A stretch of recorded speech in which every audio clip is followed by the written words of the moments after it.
ಸಚಿವ ಸಂಪುಟಕ್ಕೆ ಬಿ ನಾಗೇಂದ್ರ ಅವರ ಮರು ಸೇರ್ಪಡೆ ಕಾಂಗ್ರೆಸ್ ಸರ್ಕಾರದ ಪಾಲಿಗೆ ಒಂದು ರಾಜಕೀಯ ನಿರ್ಧಾರವಾಗಿ ಉಳಿದಿಲ್ಲ.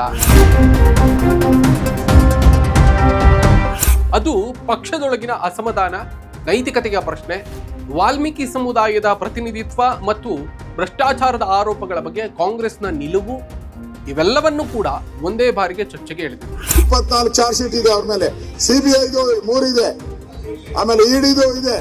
ಆರೋಪಗಳ ನಡುವೆಯೇ ಅವರನ್ನ ಮತ್ತೆ ಸಚಿವ ಸಂಪುಟಕ್ಕೆ ಸೇರಿಸಿಕೊಳ್ಳುವಂತಹ ನಿರ್ಧಾರ ಕಾಂಗ್ರೆಸ್ನೊಳಗೆ ಅನೇಕರಿಗೆ ಸಹಜವಾಗಿ ಅಸಮಾಧಾನವನ್ನ ಮೂಡಿಸಿದೆ. ಮಾತನಾಡ್ತಾ ಹೋಗೋಣ.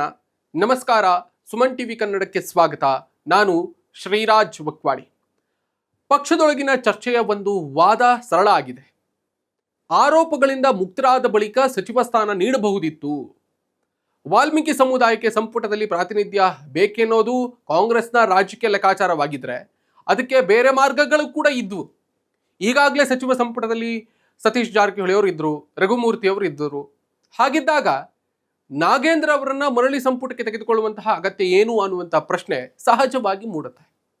ಇನ್ನು ವಿಧಾನಮಂಡಲ ಅಧಿವೇಶನ ನಡೀತಿರುವಂತಹ ಸಂದರ್ಭದಲ್ಲೇ ವಿಪಕ್ಷಗಳು ಸಚಿವ ಬಿ ನಾಗೇಂದ್ರ ಅವರ ರಾಜೀನಾಮೆಗೆ ಒತ್ತಾಯಿಸುತ್ತಿರುವುದರ ನಡುವೆಯೇ ವಾಲ್ಮೀಕಿ ಹಗರಣದ ತನಿಖೆ ನಡೆಸ್ತಾ ಇರುವಂತಹ ಸಿಬಿಐ ನಾಗೇಂದ್ರ ವಿರುದ್ಧ ಪ್ರಾಸಿಕ್ಯೂಷನ್ಗೆ ಅನುಮತಿಯನ್ನು ಕೋರಿ ರಾಜ್ಯಪಾಲರಿಗೆ ಪತ್ರವನ್ನು ಬರೆದಿದೆ. ಈ ಮೂಲಕ ನಾಗೇಂದ್ರ ಅವರ ಸುತ್ತ ಕಾನೂನಿನ ಉರುಳು ಮತ್ತಷ್ಟು ಬಿಗಿಯಾಗುವಂತಹ ಸಾಧ್ಯತೆಗಳು ಕೂಡ ಇವೆ. ನೋಡಿ, ಇದು ಕೇವಲ ವ್ಯಕ್ತಿಯ ಪ್ರಶ್ನೆ ಅಲ್ಲ. ಒಬ್ಬ ವ್ಯಕ್ತಿ ಅನಿವಾರ್ಯನಾ ಅಥವಾ ಒಂದು ಸಮುದಾಯದ ಪ್ರತಿನಿಧಿತ್ವವೇ ಅನಿವಾರ್ಯನಾ ಅನ್ನುವಂಥ ದೊಡ್ಡ ಪ್ರಶ್ನೆ ಕರ್ನಾಟಕ ವಿಧಾನಸಭೆಯಲ್ಲಿ ಪರಿಶಿಷ್ಟ ಪಂಗಡಕ್ಕೆ ಮೀಸಲಾದಂಥ ಕ್ಷೇತ್ರಗಳಲ್ಲಿ ಕಾಂಗ್ರೆಸ್ಗೆ ದೊರೆತಿರುವಂತಹ ಬಲ ಗಮನಾರ್ಹ. ಇದರ ಜೊತೆಗೆ ವಿಧಾನ ಪರಿಷತ್ನಲ್ಲೂ ಕೂಡ ಪರಿಶಿಷ್ಟ ಪಂಗಡದ ಪ್ರತಿನಿಧಿಗಳಿದ್ದಾರೆ. ಹೀಗಿರುವಾಗ ನಾಗೇಂದ್ರ ಅವರ ಮರು ಸೇರ್ಪಡೆಯನ್ನ ಕೇವಲ ಸಾಮಾಜಿಕ ನ್ಯಾಯದ ಪ್ರತಿನಿಧಿತ್ವ ಅಂತ ಕಾರಣಕ್ಕೆ ಸಮರ್ಥಿಸೋದು ರಾಜಕೀಯವಾಗಿ ದುರ್ಬಲವಾದ ಆಗ್ತದೆ ಅಂತ ಅನಿಸುತ್ತೆ ನನಗೆ. ಹಾಗಾದ್ರೆ ನಿಜವಾದಂಥ ಕಾರಣ ಏನು? ಈ ಪ್ರಶ್ನೆಗೆ ಕಾಂಗ್ರೆಸ್ನ ರಾಜ್ಯ ನಾಯಕತ್ವ ಮಾತ್ರ ಅಲ್ಲ, ಕಾಂಗ್ರೆಸ್ನ ಹೈಕಮಾಂಡ್ ಕೂಡ ಉತ್ತರಿಸಬೇಕಾಗಿದೆ. ನಾಗೇಂದ್ರ ಅವರಿಗೆ ಸಚಿವ ಸ್ಥಾನ ನೀಡದಿದ್ರೆ ವಾಲ್ಮೀಕಿ ಸಮುದಾಯ ಕಾಂಗ್ರೆಸ್ನಿಂದ ದೂರ ಸರಿತಿತ್ತೆ ಅಥವಾ ವಿಮುಖ ಆಗ್ತಾ ಇತ್ತೆ, ಅಥವಾ ಅವರನ್ನ ಸಚಿವ ಸಂಪುಟದಿಂದ ಹೊರಗಿಟ್ಟಿದ್ದಿದ್ರೆ ಪಕ್ಷದೊಳಗೆ ಯಾವುದಾದ್ರೂ ದೊಡ್ಡ ರಾಜಕೀಯ ಬಿಕ್ಕಟ್ಟು ಉಂಟಾಗ್ತಿತ್ತೆ. ಇಂತಹ ಪ್ರಶ್ನೆಗಳಿಗೆ ಸ್ಪಷ್ಟ ಉತ್ತರ ಇಲ್ಲದಿರುವುದು ಈ ನಿರ್ಧಾರದ ಸುತ್ತ ಅನುಮಾನವನ್ನ ಗಟ್ಟಿಗೊಳಿಸ್ತಾ ಇದೆ. ಇನ್ನು ಅಧಿಕಾರದ ನೈತಿಕತೆ ಎಲ್ಲಿದೆ? ಭ್ರಷ್ಟಾಚಾರದ ಆರೋಪ ಎದುರಾದಂತಹ ಸಂದರ್ಭದಲ್ಲಿ ರಾಜಕೀಯ ಪಕ್ಷಗಳ ಪ್ರತಿಕ್ರಿಯೆ ಈಗ ಬಹುತೇಕ ಒಂದೇ ಮಾದರಿಯದ್ದಾಗಿದೆ. ಆರೋಪ ಬಂದ್ರೆ ವಿರೋಧ ಪಕ್ಷ ರಾಜೀನಾಮೆಯನ್ನು ಕೇಳುತ್ತದೆ, ಆಡಳಿತ ಪಕ್ಷ ಆರೋಪ ರಾಜಕೀಯ ಪ್ರೇರಿತ ಅಂತ ಹೇಳ್ತದೆ, ತನಿಖೆ ನಡೀಲಿ ಅಂತ ಹೇಳ್ತದೆ. ಕೆಲವು ಕಾಲದ ಬಳಿಕ ಅದೇ ವ್ಯಕ್ತಿ ಮತ್ತೆ ಅಧಿಕಾರದ ಕೇಂದ್ರಕ್ಕೆ ಮರಳುತ್ತಾನೆ. ಇದು ಪ್ರಜಾಪ್ರಭುತ್ವದ ಸಂಸ್ಥೆಗಳ ಮೇಲಿನ ಜನರ ನಂಬಿಕೆಗೆ ಅಪಾಯಕಾರಿ ಬೆಳವಣಿಗೆ ಅಂತ ಅನಿಸುತ್ತೆ. ಹಿಂದಿನ ಅವಧಿಗಳಲ್ಲಿ ಆರೋಪಗಳ ಗಂಭೀರತೆಯನ್ನು ಪರಿಗಣಿಸಿ ಸಚಿವರು ರಾಜೀನಾಮೆ ನೀಡಿದ ಉದಾಹರಣೆಗಳಿವೆ. ಆದರೆ ಇತ್ತೀಚಿನ ರಾಜಕೀಯದಲ್ಲಿ ಆರೋಪ ಬಂದರೆ ರಾಜೀನಾಮೆ ಎನ್ನುವಂತಹ ಕನಿಷ್ಠ ನೈತಿಕ ಮಾನದಂಡವೇ ನಿಧಾನವಾಗಿ ಕಣ್ಮರೆ ಆಗ್ತಾ ಇದೆ. ಕಾಂಗ್ರೆಸ್ ಆಗಲಿ ಬಿಜೆಪಿ ಆಗಲಿ ಇದರಿಂದ ಯಾರೂ ಕೂಡ ಸಂಪೂರ್ಣವಾಗಿ ಮುಕ್ತರಲ್ಲ. UPA ಅವಧಿಯ ಹಗರಣವನ್ನ ನೆಪ ಮಾಡಿಕೊಂಡು ಕಾಂಗ್ರೆಸ್ ವಿರುದ್ಧ ಮಾತನಾಡಿದಂತಹ ಬಿಜೆಪಿಯೇ ಅಧಿಕಾರಕ್ಕೆ ಬಂದ ನಂತರ ತನ್ನ ಸಚಿವರು ಮತ್ತು ನಾಯಕರ ವಿರುದ್ಧದ ಗಂಭೀರ ಆರೋಪಗಳ ಸಂದರ್ಭಗಳಲ್ಲಿ ಇದೇ ನೈತಿಕ ಮಾನದಂಡವನ್ನ ಎಂದಿಗೂ ಕೂಡ ಅನುಸರಿಸಿಲ್ಲ. ಈಗ ಕಾಂಗ್ರೆಸ್ ಕೂಡ ಅದೇ ದಾರಿಯಲ್ಲಿ ಸಾಗಿದ್ರೆ ಅದು ಹಿಂದಿನ ತಪ್ಪುಗಳನ್ನು ಟೀಕಿಸುವಂತಹ ನೈತಿಕ ಹಕ್ಕನ್ನೇ ದುರ್ಬಲಗೊಳಿಸ್ತದೆ ಅಂತ ಅನ್ಸುತ್ತೆ. ನೀವು ಆಗ ಏನ್ ಮಾಡಿದ್ದೀರಿ ಅನ್ನುವಂಥ ಪ್ರಶ್ನೆಗೆ ಉತ್ತರವಾಗಿ ನೀವು ಈಗ ಏನ್ ಮಾಡ್ತಾ ಇದ್ದೀರಿ ಅನ್ನುವ ಪ್ರಶ್ನೆ ಬರುವಂತಾಗಬಾರ್ದಲ್ವಾ? ರಾಜಕೀಯದ ನೈತಿಕತೆಯನ್ನ ಪಕ್ಷಗಳ ಅನುಕೂಲಕ್ಕೆ ತಕ್ಕಂತೆ ಬದಲಾಯಿಸಿದಾಗ ನಷ್ಟ ಆಗೋದು ಅಂತಿಮವಾಗಿ ಜನರಿಗೆ. ನೋಡಿ, 2023ರಲ್ಲಿ ಭರ್ಜರಿ ಬಹುಮತದೊಂದಿಗೆ ಅಧಿಕಾರಕ್ಕೆ ಬಂದಂತಹ ಕಾಂಗ್ರೆಸ್ ಸರ್ಕಾರದ ಮೊದಲ 2 ವರ್ಷಗಳ ರಾಜಕೀಯ ಚಿತ್ರವನ್ನು ನೋಡಿದ್ರೆ ಆಡಳಿತದ ಸಾಧನೆಗಳಿಗಿಂತ ಆಂತರಿಕ ರಾಜಕೀಯವೇ ಹೆಚ್ಚು ಸುದ್ದಿಯಾಗಿರೋದು ಗಮನಾರ್ಹ. ಅಧಿಕಾರ ಹಂಚಿಕೆ, ಆ ಬಗೆಗಿನ ಚರ್ಚೆ, ನಾಯಕತ್ವ ಬದಲಾವಣೆಯ ಊಹಾಪೋಹ, ಸಂಪುಟ ವಿಸ್ತರಣೆ, ಖಾತೆ ಹಂಚಿಕೆ, ಸಚಿವರ ಅಸಮಾಧಾನ, ಪ್ರಾದೇಶಿಕ ನಾಯಕತ್ವದ ಪೈಪೋಟಿ ಇವೆಲ್ಲವೂ ಕೂಡ ಸರ್ಕಾರದ ರಾಜಕೀಯ ವಾತಾವರಣವನ್ನ ಆವರಿಸಿತ್ತು. 2013ರಿಂದ 2018ರವರೆಗೆ ಸಿದ್ದರಾಮಯ್ಯ ಅವರ ಮೊದಲ ಅವಧಿಯಲ್ಲಿ ಆಡಳಿತದ ಮೇಲೆ ಒಂದು ನಿರ್ದಿಷ್ಟ ರಾಜಕೀಯ ನಿಯಂತ್ರಣ ಕಂಡುಬಂದಿತ್ತು. ಆದರೆ ಎರಡನೇ ಅವಧಿಯಲ್ಲಿ ಆ ರೀತಿ ಕಾಣಿಸ್ಲಿಲ್ಲ ಎನ್ನುವಂಥ ಟೀಕೆ ಪಕ್ಷದೊಳಗೆ ಕೇಳಿ ಬರ್ತಾ ಇದೆ. ಈಗ DK ಶಿವಕುಮಾರ್ ಅವರ ಮುಖ್ಯಮಂತ್ರಿ ಆದ ಬಳಿಕವೂ ಕೂಡ ಆ ಗೊಂದಲ ಇನ್ನೂ ಕೂಡ ಬಗೆಹರಿದಿಲ್ಲ. ಸರ್ಕಾರದಲ್ಲಿ ಹೊಸತನದ ಕೊರತೆಯೂ ಕೂಡ ಕಾಣಿಸ್ತಾ ಇದೆ. ಸಂಪುಟ ಪುನರಚನೆಯ ಚರ್ಚೆ ನಡೆದರೂ ಕೂಡ ಮುಖಗಳ ಬದಲಾವಣೆಗಿಂತ ಅಧಿಕಾರದ ಒಳಗಿನ ಸಮೀಕರಣಗಳೇ ಮುಖ್ಯವಾಗಿರುವಂತೆ ಕಾಣ್ತಾ ಇದೆ. ಇದರಿಂದ ಸಚಿವ ಸಂಪುಟದ ಬಗ್ಗೆ ನಿರೀಕ್ಷಿಸಿದ್ದಂತಹ ಹೊಸ ರಾಜಕೀಯ ಸಂದೇಶವೂ ಕೂಡ ಮೂಡಲಿಲ್ಲ. ಇನ್ನು ನಾಗೇಂದ್ರ ಪ್ರಕರಣದ ರಾಜಕೀಯ ಪರಿಣಾಮ ಏನು?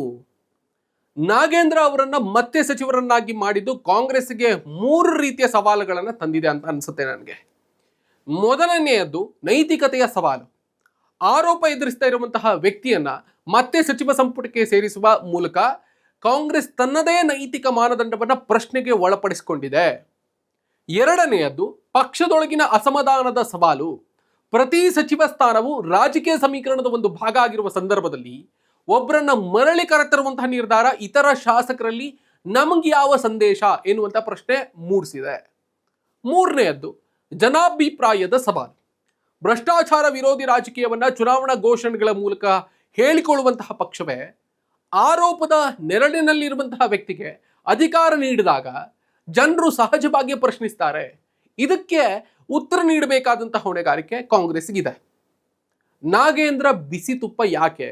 ನಾಗೇಂದ್ರ ಅವರನ್ನ ಸಂಪುಟಕ್ಕೆ ಸೇರಿಸಿಕೊಂಡ್ರೆ ವಾಲ್ಮೀಕಿ ಸಮುದಾಯದ ಒಂದು ವರ್ಗವನ್ನ ತೃಪ್ತಿಪಡಿಸಬಹುದು ಎನ್ನುವಂತಹ ಲೆಕ್ಕಾಚಾರ ಕಾಂಗ್ರೆಸ್ನಲ್ಲಿದ್ರೆ, ಅದೇ ನಿರ್ಧಾರ ಮತ್ತೊಂದು ವರ್ಗದಲ್ಲಿ ಆರೋಪಿಗಳಿಗಿಂತ ರಾಜಕೀಯ ಲೆಕ್ಕಾಚಾರವೇ ದೊಡ್ಡದಾಯ್ತೆ ಅನ್ನುವಂತಹ ಅನುಮಾನ ಹುಟ್ಟಿಸಿದೆ.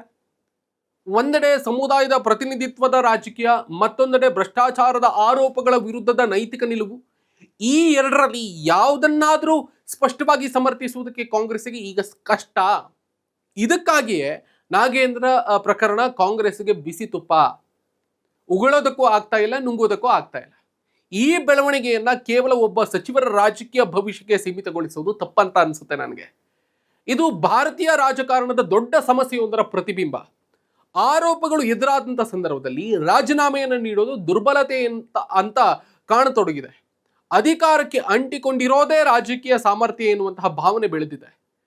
ತನಿಖೆ ಪೂರ್ಣಗೊಳ್ಳುವವರೆಗೆ ಸ್ಥಾನದಲ್ಲಿ ಮುಂದುವರಿಯಬಹುದು ಎನ್ನುವಂತಹ ಕಾನೂನುಬದ್ಧ ವಾದವನ್ನ ರಾಜಕೀಯ ನೈತಿಕತೆಯ ಮೇಲೂ ಕೂಡ ಅನ್ವಯಿಸಲಾಗ್ತಾ ಇದೆ. ಆದರೆ ಕಾನೂನು ಮತ್ತು ರಾಜಕೀಯ ನೈತಿಕತೆ ಒಂದೇ ಅಲ್ಲ. ನ್ಯಾಯಾಲಯದಲ್ಲಿ ಅಪರಾಧ ಸಾಬೀತಾಗುವವರೆಗೆ ವ್ಯಕ್ತಿ ಕಾನೂನಿನ ದೃಷ್ಟಿಯಲ್ಲಿ ನಿರ್ದೋಷಿ ಆಗಿರಬಹುದು.